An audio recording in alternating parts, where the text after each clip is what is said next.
Hello दोस्त, नमस्कार। हमारे यूट्यूब चैनल सखी सहेली में आप लोग के स्वागत बा। ताई सुनल जाओ एकादशी गीत झूर परब कर्मा धर्मा के।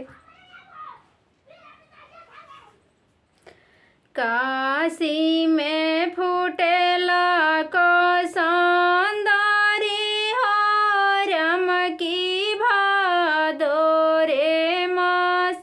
काशी में फूटेला को सौंदर्य हो रम की भादोरे मास। लोढ़ी लाना बहिनी को सौंदर्य हो रम की भादोरे मास। घोड़ावा चढ़ल अइले विनोद भैया हो रम की भादोरे मास। लोढ़ी लाना बहिनी को सौंदर्य हो रम की भादोरे मास। लोढ़ी लाना बहिनी को सौंदर्य हो रम की भादोरे मास।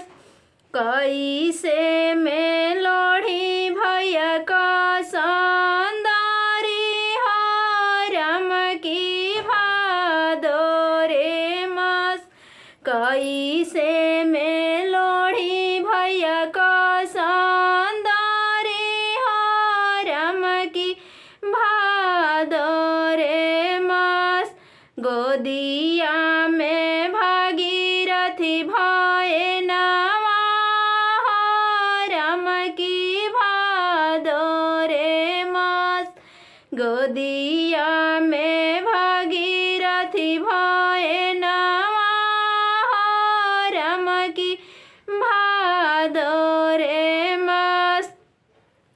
हम लेबो बहिनी भये नवा हो रम की भादोरे मास। लोढ़ी लाना बहिनी को सौंदर्य हो रम की भादोरे मास। लोढ़ी लाना बहिनी को सौंदर्य हो रम की भादोरे मास। काशी में फूटेला को सौंदर्य हो रम की भादोरे मास।